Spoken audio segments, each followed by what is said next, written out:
Bienvenidos nuevamente a nuestra tercera parte de Eugenio de Macenot 101, esta serie que está compuesta de atrevernos a compartir una experiencia de vida, de tocar los corazones del pueblo en nuevas maneras.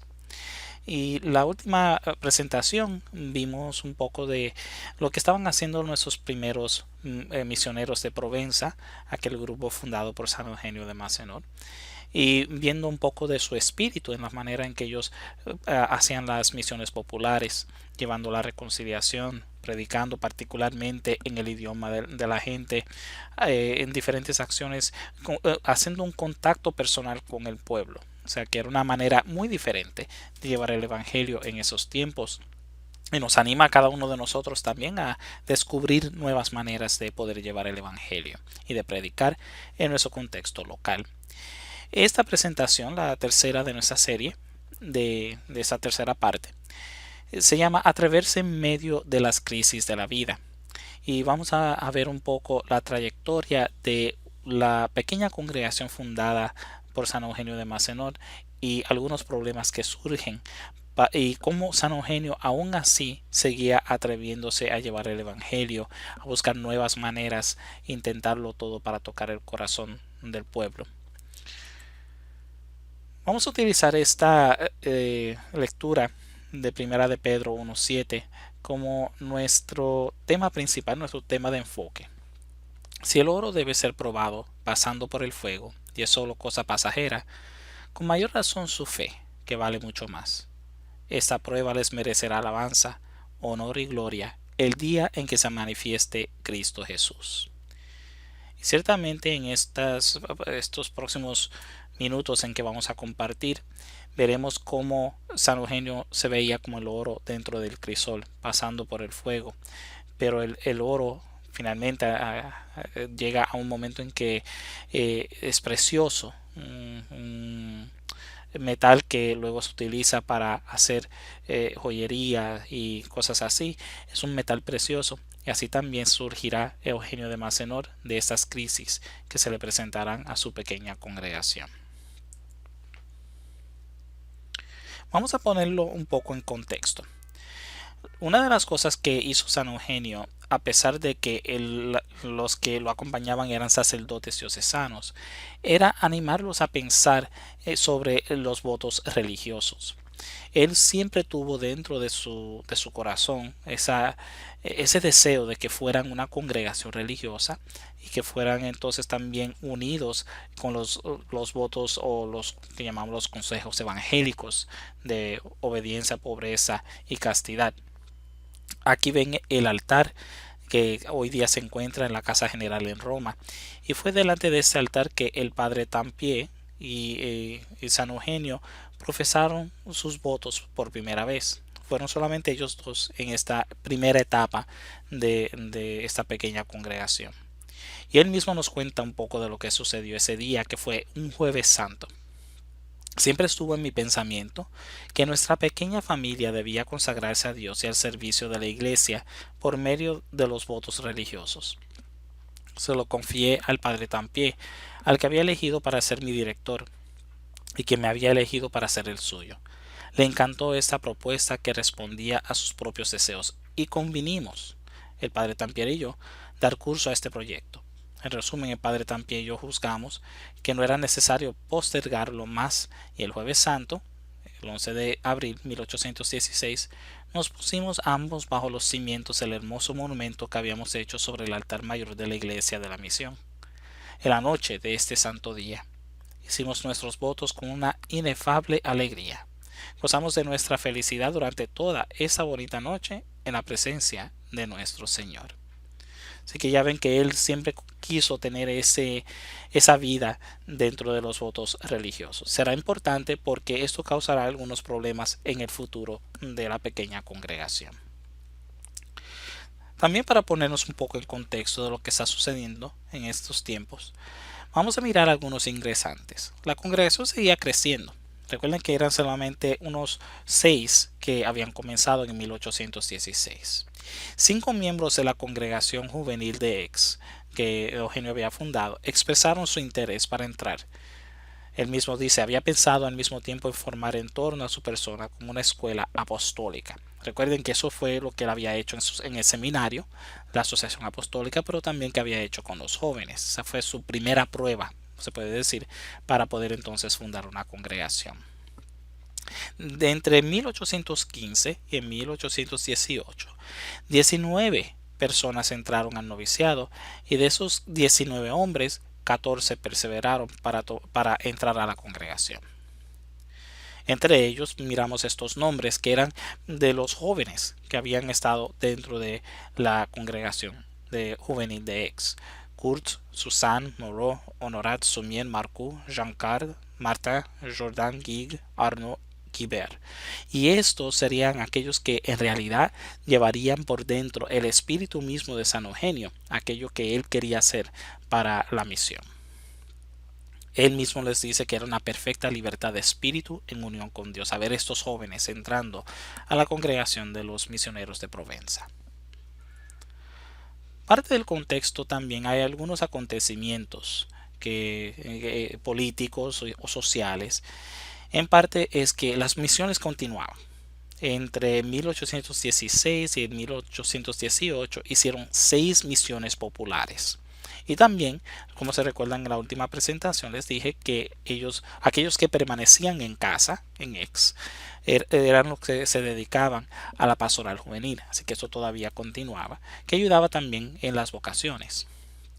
Pero empezaban a aparecerse peligros. Los sacerdotes diocesanos de Aix empezaban a amenazar la congregación a causa de los jóvenes, porque veían que los jóvenes se unían a esa pequeña congregación en la iglesia de la misión y comenzaban entonces a criticar a los misioneros de Provenza y empezaban también a enviar cartas en contra de ellos. San Eugenio entonces, para poder establecer una seguridad para su pequeña congregación, viaja hacia París por 4 meses porque quiere asegurar la aprobación de parte del rey, que en realidad no la consigue. Pero en su tiempo ahí escucha de que se está buscando un obispo para la diócesis de Marsella, y ahí entonces él pone el nombre de su tío Fortuné de Mazenot, pensando de que si tiene alguien, un obispo que lo conozca, alguien que es de la familia, le puede ayudar entonces a asegurar esa protección para la congregación en Provenza, algo que definitivamente veremos sucede. En parte, recuerden que ese es un tiempo crítico en Francia.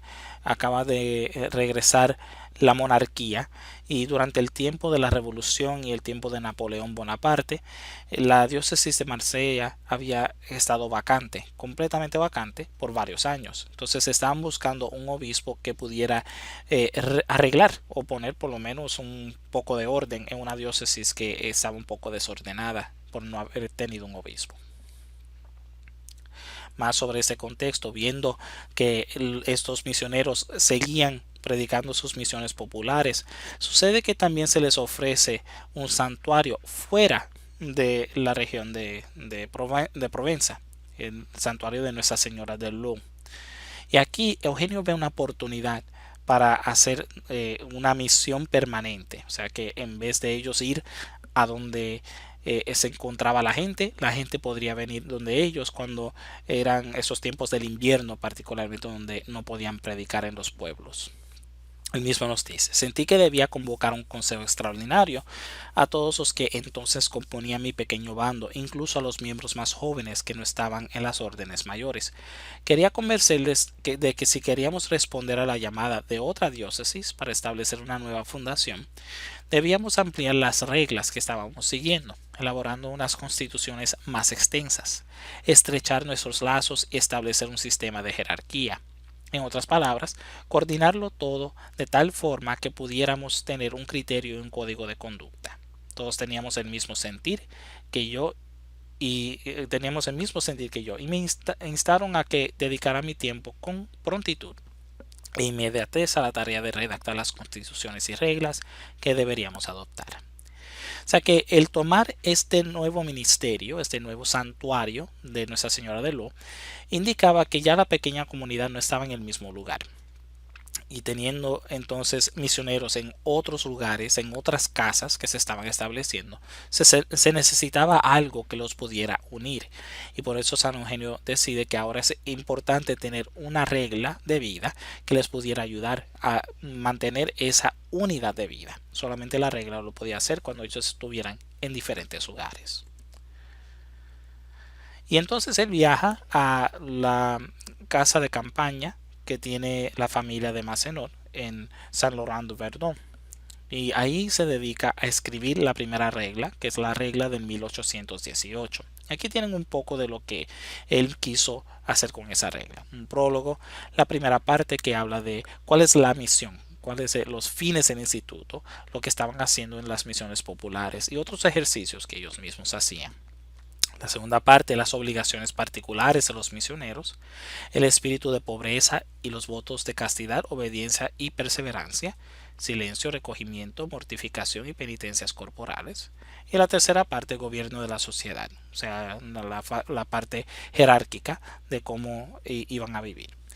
Pero quiero que miren esta segunda parte, aquí, los votos de castidad, obediencia y perseverancia. ¿Se acuerdan que les dije que fueron solamente Eugenio y Tampier los que profesaron votos mutuamente delante de aquel altar el jueves santo? Que ese era su sentir, era lo que él deseaba.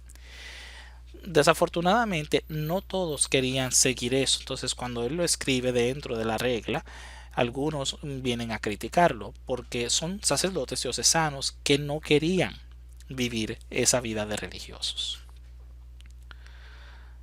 Entonces dice San Eugenio, mi intención al dedicarme al ministerio de las misiones para trabajar especialmente en la instrucción y la conversión de las almas más abandonadas era seguir el ejemplo de los apóstoles en sus vidas de dedicación y negación de sí mismos.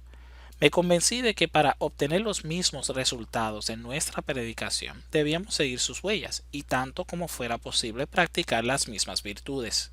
Considere, pues, la elección de los consejos evangélicos, a los que ellos se mantuvieran tan fieles como fuera indispensable. O sea, que nuestras palabras no fueran más que lo que yo había advertido sobre las palabras de aquellos que proclaman las mismas verdades, a saber, campanas que suenan y platillos que aturden. Mi pensamiento constante fue incluso que nuestra pequeña familia debería consagrarse a Dios y al servicio de la Iglesia por los votos de religión. O sea que para San Eugenio no se veía nada fuera del ordinario. Ese era su deseo para poder entonces seguir el mismo ejemplo de los apóstoles, pero no todos lo veían así. Luego, para tomarnos una pequeña pausa de esos problemas, vemos que otra comunidad surge también, la comunidad de Le Calvaire en Marsella en 1821. Y aquí era de establecer una casa de nuestra sociedad bajo el techo que sirva de asilo a los niños de la providencia, para que los miembros de esta casa, mientras se entregan a los diversos ejercicios de su ministerio, puedan encargarse de la dirección espiritual de esos niños. O sea que aquí vemos también el atreverse que, a pesar de todas esas cosas que estaban sucediendo y de algunas animosidades que existían dentro de la congregación, Eugenio aún así perseveraba en buscar la voluntad de Dios y en establecer estas misiones a su alrededor. Y aquí empiezan entonces los problemas. Algunos de los misioneros, algunos de los primeros misioneros, estaban molestos por esto de los votos de religión, los votos religiosos. Y habían escrito a sus obispos, y varios obispos ya estaban un poco molestos por esto y empezaban a llamar otra vez a aquellos que eran sus sacerdotes, hasta que llegó un punto en que un consejo se convocó para dejarle saber a San Eugenio de que sus votos, que esos votos que él había pedido de su pequeña congregación no eran válidos. Nos dice, el Consejo unánimemente ha decidido que sus supuestos votos son nulos. Uno, por la falta de potestad en este punto de su superior, que no puede imponer sin autorización de la Santa Sede ninguna obligación a los que pertenecen a esta digna sociedad. Y dos, porque el voto de estabilidad de la sociedad misionera hace ilusoria la obediencia que usted prometió a su obispo en su ordenación sacerdotal, y un voto nunca puede ser hecho en prejuicio de un tercero.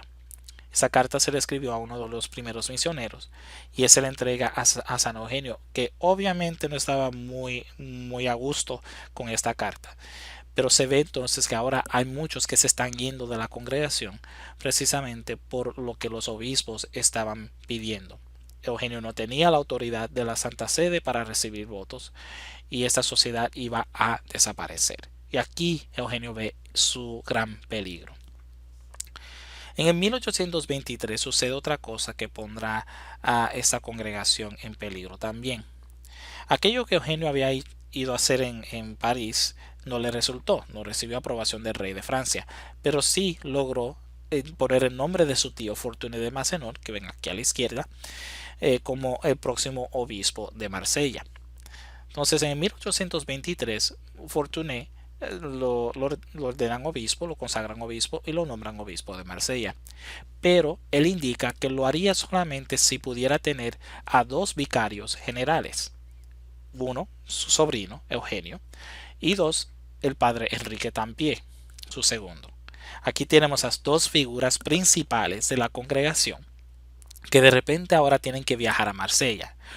Hoy en día el viaje a Marsella toma menos de media hora, pero en esos tiempos imagínense, ahora ven los misioneros o piensan los misioneros que sus dos figuras principales, aquellos que son los líderes de la congregación, los han abandonado. Así se sienten. Regresando un poco a lo de los votos, Eugenio, una de las formas en que logró pasar lo de la vida religiosa, los votos de religión, fue que lo puso a votación. Y entre todos los que votaron, él se vio que él veía que los votos iban en contra de eso. Y fue la primera y única vez que los escolásticos, los que estaban en formación, votaron en un capítulo general. Eugenio llamó a los jóvenes escolásticos para que ellos también votaran, que obviamente porque conocían a Eugenio y tenían su espíritu, iban a votar por tomar esos votos de religión. Entonces eso causó una crisis. Los primeros misioneros entonces profesaron sus votos el 1 de noviembre de ese año de 1818 y algunos decidieron esperarse hasta un poco más adelante. Entonces, toda esta crisis está causando varios problemas dentro de la congregación y dentro del corazón de San Eugenio mismo. Y esta crisis entonces del 1823 lo haría peor, porque ahora se ven ellos abandonados por aquellos que tanta insistencia habían puesto en que la congregación siguiera adelante, y ya estaban perdiendo tantas personas. Eugenio, para corregir esa situación, decide regresar a Aix y convocar a los misioneros en la casa de Aix para explicarles la razón por la cual él dijo que sí a ser vicario general. En parte era porque en su pensar era proteger la congregación. Si podía ser vicario general del obispo de Marsella, entonces tenía la posibilidad de poder proteger esta congregación para que nadie más se fuera, para que pudieran sobrevivir. Y aquí nos cuentan un poco de lo que sucedió ese día cuando Eugenio llega, con un gran arrepentimiento a su corazón, por el haber sentido que había abandonado a sus hermanos y a sus hijos. Al anochecer, con la comunidad reunida en el oratorio, y después de pronunciar una conmovedora plática sobre los peligros que estaban amenazando a la sociedad, que nace de mi corazón, se ofreció a sí mismo como lo había hecho tantas veces durante las misiones, como a una víctima de aplacamiento de la ira de Dios.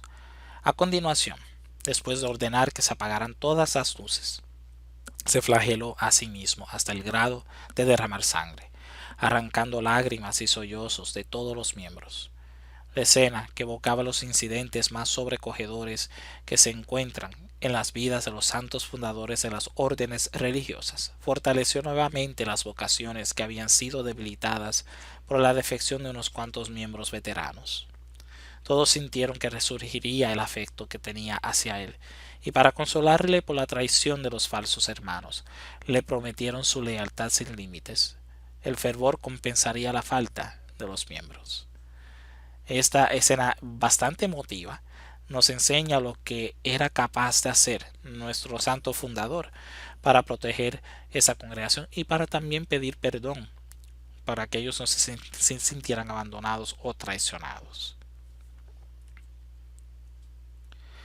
En parte también tenemos que tener en cuenta de que todo eso dentro de la crisis que él estaba experimentando también llevaba consigo la protección de nuestra Santísima Madre, María Inmaculada.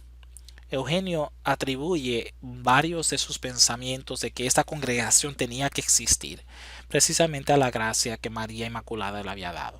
Ella se convierte en una protectora, una que lo acompaña y que lo anima en medio de esta crisis. Él atribuye a María ese sentir de que Dios quería que ellos fueran misioneros. El 15 de agosto de 1822, que precisamente este año el Superior General nos ha pedido celebrar en grande como un aniversario de este evento, Eugenio se encontraba delante de la imagen de la Virgen Inmaculada en Aix, y esta es la imagen que todavía se encuentra en la Casa General en Roma.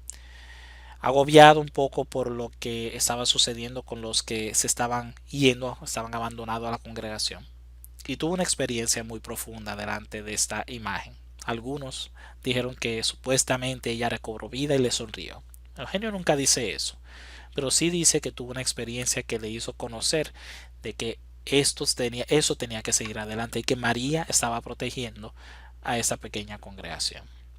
Nos dice: tengo la esperanza de haber sido comprendido, y esta tarde he creído ver que todos los fieles que frecuentan nuestra iglesia han compartido el fervor que nos inspiraba la visita de la imagen de la Santísima Virgen, y más todavía las gracias que nos alcanzaba de su divino Hijo. Mientras la invocábamos con tanto afecto, me atrevo a decir, ya que es nuestra Madre. Creo también de verle un sentimiento particular que he sentido hoy. No digo precisamente más que nunca, pero ciertamente más que de ordinario. No lo definiré bien porque encierra varias cosas que se refieren, sin embargo, todas a un solo objetivo: nuestra querida sociedad. Y aunque en ese tiempo él solamente pensaba en mantener el nombre de misioneros de Provenza, posiblemente cambiarlo a los misioneros de San Carlos, oblatos de San Carlos, ya comenzaban aquí sus sentimientos de posiblemente dedicar la congregación a María Inmaculada, algo que veremos ya en el futuro. Os dejo entonces con esa pequeña reflexión. A veces en medio de las crisis de la vida no se ve la salida. Vemos todo lo que nos agobia. Y sin el Señor, no, si, y aún así, ¿no? Así que olviden esa parte que dice sin. Aún así, el Señor nos concede la fortaleza para no darnos por vencidos. Piensen, ¿de qué manera te inspira la respuesta de San Eugenio en atreverse a pesar de las crisis que se presentan? ¿Cómo ves en tu propia vida ser probado en el crisol, pero al fin de todo sales tan brilloso como el oro?